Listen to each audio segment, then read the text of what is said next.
नमस्कार, गावाकडची टेस्ट या यूट्यूब चॅनलवर आपलं सर्वांचं सहर्ष स्वागत। तर आता आपण नवीन काय काय बनवलेले आणि काय काय उपलब्ध आहे तर आता आपण ते बघूयात। इकडे बघू शकता अस्सल गावरान चवीचे पारंपरिक पद्धतीने बनवलेला डंकामध्ये कुटलेला आपले घरगुती मसाला आहे, कांदा लसूण मसाला आणि शाकारल्याने मौसरला दोन्हीला चालतो। आणि इकडे बघू शकता हे काळा मसाला आहे आणि हे सुद्धा आहे ना शाकारल्या मौसरला दोन्हीला चालतो। मस्त स्वादिष्ट होतो आणि झणझणीत पण होतो आणि खायला पण आहे ना मस्त लागतो। त्या पद्धतीने आहे ना आपण इकडे मसाला तयार करून घेतलेला आहे। इकडे बघू शकता लाल मिरची पावडर आहे, मस्त झणझणीत पण येते। आणि इकडे बघू शकता हे मालवणी मसाला आहे, हे सुद्धा आहे ना छान आहे। अशा पद्धतीने आपण हे स्वादिष्ट असं आपण हे मालवणी मसाला तयार करून घेतलेले आहे।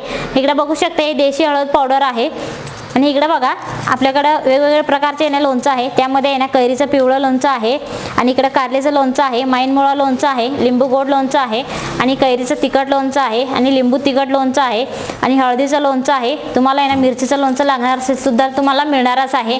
त्यामुळे आहे ना तुम्हाला पण हे सगळं लागणार असेल तर वरती दिलेल्या आपल्या WhatsApp नंबरवरती ऑर्डर करायचा आहे, तुम्हाला पण आहे ना घरपोचच मिळेल। धन्यवाद।